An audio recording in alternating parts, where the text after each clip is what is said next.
Weather really is the dominant thing today, isn't it? I sat in front of my computer looking at the power outage map and the list of churches. What do we do? And clearly some chose not to come, but I'm glad we're here. I really am. But as someone reminded me, last December we had 2 inches of snow, and so far we've had 24. And we're just at the very first full day of winter. Oh man. Yes, the days will get longer now. It'll be hard to tell. But I can't speak for you. I can only speak for myself. It's not the cold and the ice and the snow and the gray out there that is hard. It's the cold and the gray and the ice and the snow in here. Yes, I know it's Christmas time, but every one of us has a block of ice somewhere in our souls. Some of the times we can leave it in an ice box and it doesn't bother us, but sometimes it comes out and it's as though there's a chill running right through us. People here today are not only bringing joy with them, they're looking for a little bit. They may be carrying grief or loss, sorrow or struggle, sadness, regret. And that includes clergy, by the way. We don't all feel as noble as the calling demands. As I take up the power of joy, I think of the gray clouds and ice that are in my own life. I bid you to do the same, because each week is a struggle to be true to oneself and yet hopeful for the future. As Thomas Merton, the famous monk, put it, a man who fails well is greater than one who succeeds badly.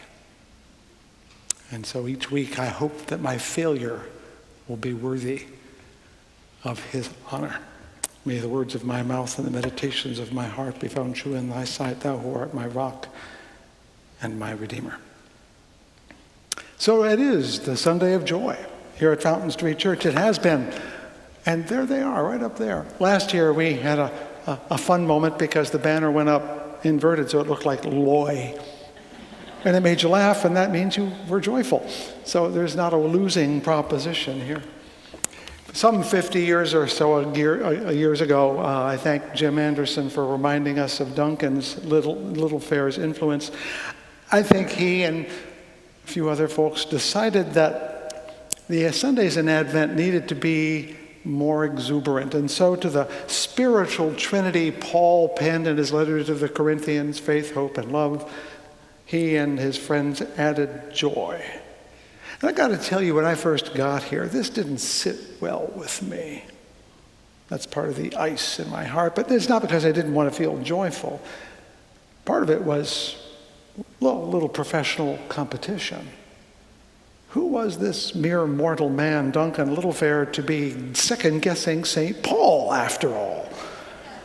To remake the tradition in his own likeness. I was huffing about those first 2 or 3 years, but now, I've begun to see that it wasn't just Duncan, it was you, as a community, who realized joy was also a spiritual emotion, as real as faith and hope and love, and that in a region famous for its austere Protestants and pious Catholics who shy away from joy, perhaps in the same way that H.L. Mencken described Puritans as those who are defined of being afraid that somewhere, somehow, someone else is having fun.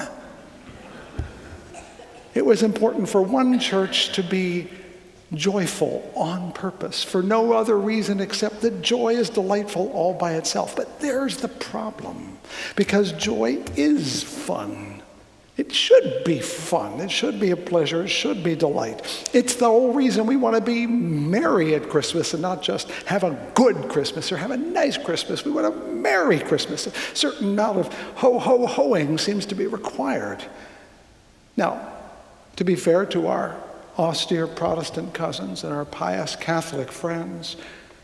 Christmas 300 and 400 years ago was pretty much a drunken, rowdy revel in which people drank a lot and tore about a lot and did a lot of playing and what they used to call in those days wenching. And what it came down to was it was a tailgate party before there were football. You know what I mean? And people of faith were thinking, this isn't what the season should be about. And in some respects, they're right. But they overdid it. Governor Bradford, back in the first governor of the Plymouth colony, had not only in his colony good austere Puritans, but also a few fellow travelers who just wanted to make a little money in the wilderness.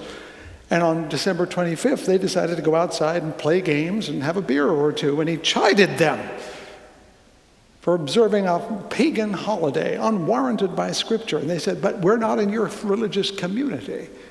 And he said, well and good. Then you must go indoors. Because if you cannot bear our religion, we don't have to bear your playing. And until the middle of the 18th century, public observance of Christmas in Massachusetts was illegal. Congress used to meet on Christmas Day into the 1830s. Clergyman in Ohio put up a Christmas tree in the 1840s and was almost defrocked. We have to be grateful, though, to Charles Dickens, who saved both British and American Christmases with his famous book, A Christmas Carol, in which he captures a more wholesome pleasure that had been lost for years. Here is what happens when Scrooge enters into the presence of the second ghost, the ghost of Christmas present. The words just can't be better than these. He appears, the ghost does, on a kind of throne with turkeys, geese, game, poultry, brawn, great joints of meat, suckling pigs, long wreaths of sausages, mince pies, plum puddings, barrels of oysters, red-hot chestnuts, cheeky cherry-cheeked apples, juicy oranges, luscious pears, immense Twelfth Night cakes, and seething bowls of punch that made the chamber dim with steam. And upon this easy couch, there sat a jolly, I'm not kidding, green giant.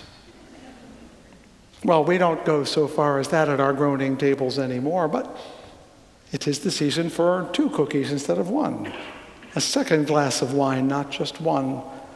We spend a little more than we might in January or February. We indulge a little because it is about the pleasure, because the word joy is inside that other word, enjoy. So when we eat and act and have pleasure, we feel a bit of the joy that is that spiritual virtue. But if we make the mistake, as ancient Britons did in their drunken days, of thinking that joy is simply the pleasure we get from eating and drinking and making merry, then both we and the Puritans have missed the mark, because real joy is way more than the mere fun and pleasure that we think of. And there were shepherds in the fields nearby, keeping watch over their flocks by night. And an angel appeared to them, and the glory of God shone about them, and they were terrified. I think we'd all be terrified if an angel showed up, which is why the angel always says, be not afraid. Relax. For I bring you good news that will be the cause of great joy for all the people. There's where the word joy enters. Good news of great joy. This Advent, I've used various characters in the Nativity story to dig into these ideas of faith, hope, and in my case, joy. I thank my fellow my colleague and clergy person, friend Elizabeth, for going down the path of love last week.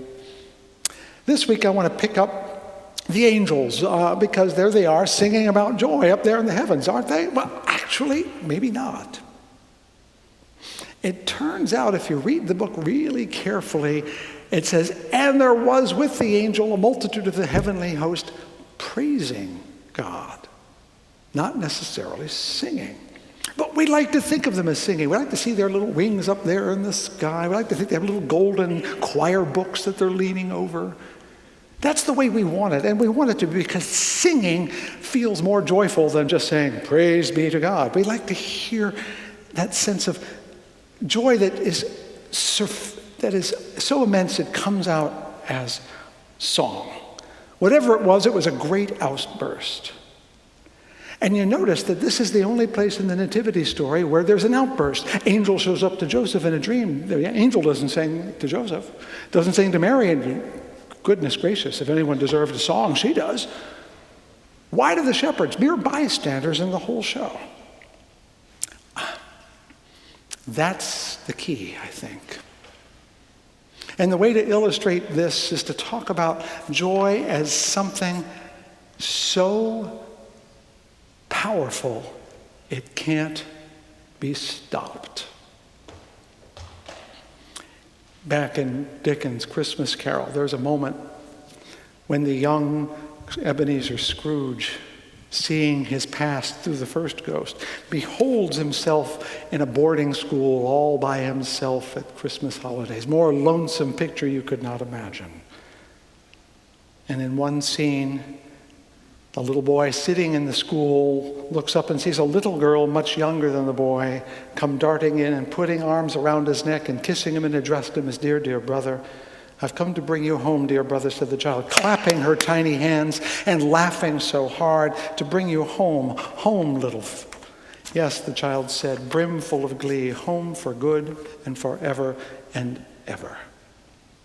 She clapped her hands and laughed and tried to touch his head, but being so little couldn't, and then laughed again and stood tiptoe to embrace him.